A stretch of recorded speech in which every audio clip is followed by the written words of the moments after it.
the fall of man. Angels and the banishment of Adam and Eve from Eden.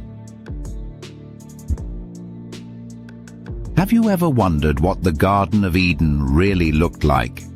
Imagine a place so breathtakingly beautiful that no earthly paradise could compare.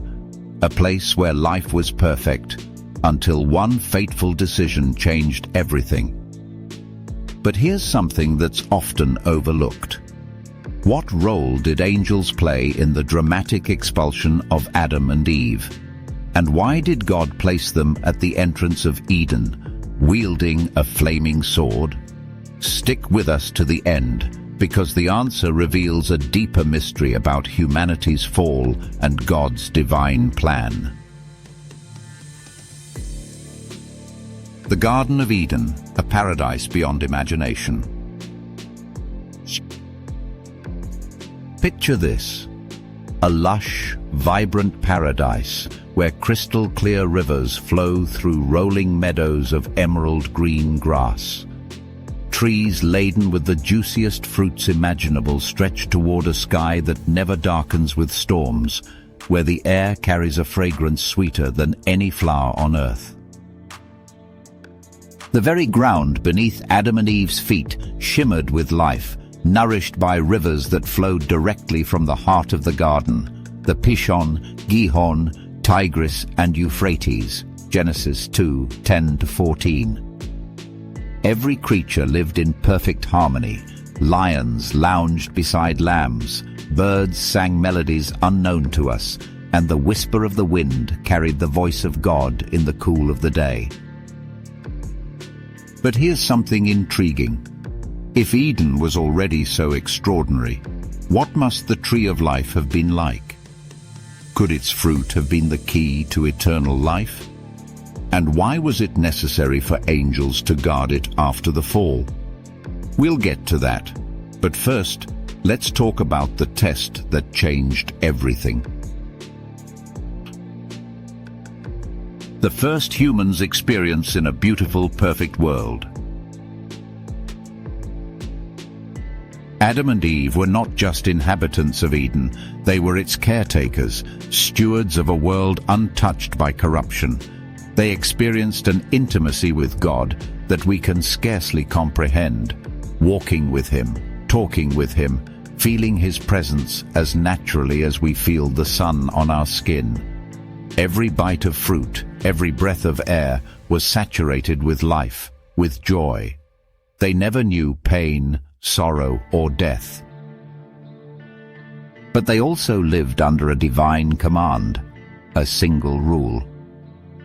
You may eat from any tree in the garden, God said, but you must not eat from the tree of the knowledge of good and evil, for when you eat from it, you will certainly die. Genesis 2:16-17. A simple instruction, but here's where the first whispers of deception crept in. Who, or what, was lurking in the shadows, waiting to unravel paradise? The answer will shock you. The Great Deception, Satan's plan unfolds. Enter the serpent. But not just any serpent. This was Satan, the fallen angel, taking a form both mesmerizing and cunning. He slithered toward Eve, his voice a smooth mixture of charm and deceit. Did God really say you must not eat from any tree in the garden? He asked, planting doubt. Eve, caught off guard, responded that they could eat from any tree, except one. If we eat from it, we will die. You will not surely die, the serpent countered. God knows that when you eat from it, your eyes will be opened, and you will be like God, knowing good and evil. Genesis 3:4-5. At that moment, something shifted. Now, filled with curiosity and doubt, Eve looked at the tree with new eyes. Was it possible that God was withholding something? The fruit looked so inviting, so harmless. Slowly she reached out, plucked it, and took a bite. she handed it to Adam, who also ate. And just like that, paradise was lost. But here's something chilling. At that moment, did Adam and Eve see something change around them? Did they sense the presence of angels watching, waiting for God's command? Let's find out. The angelic response.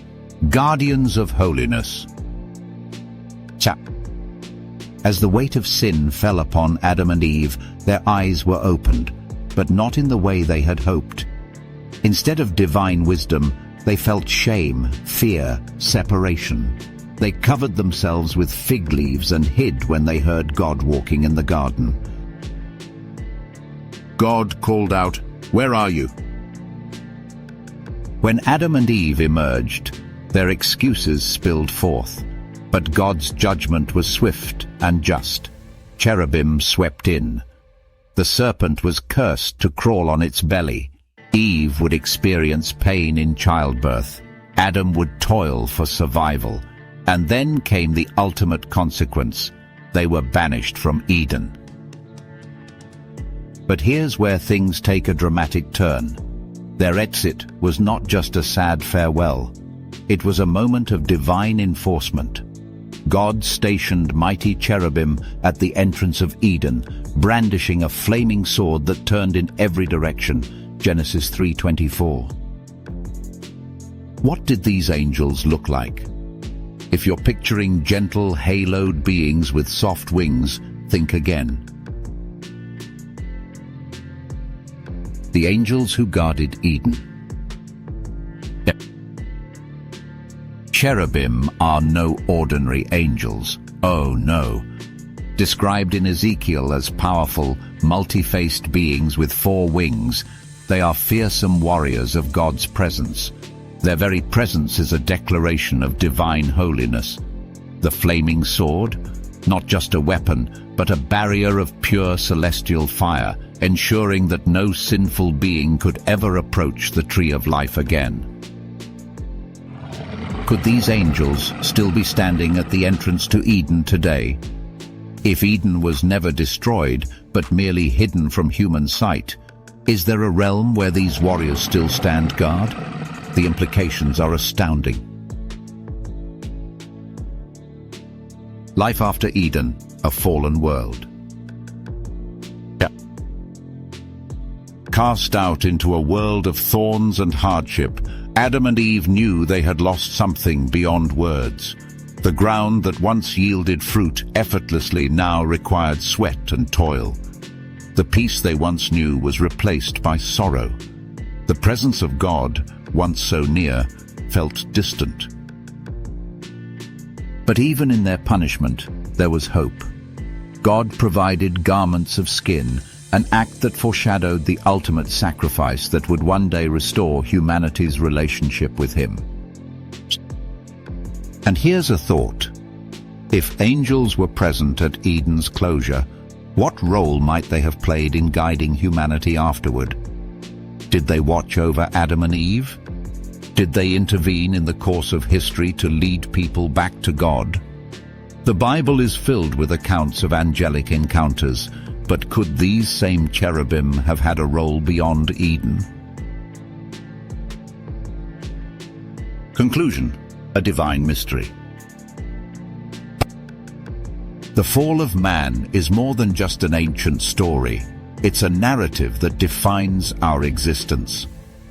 Angels, once unseen guardians of paradise, became enforcers of divine justice. But the banishment from Eden wasn't the end. It was the beginning of the greatest redemption story ever told. And here's where we leave you with one final question. If Eden was lost, can it ever be found again?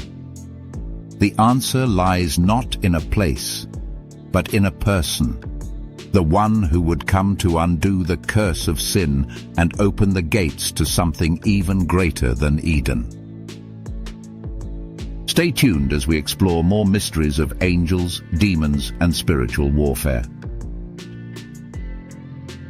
And if you want to uncover hidden biblical truths, be sure to subscribe and join us for the next revelation. Cheers.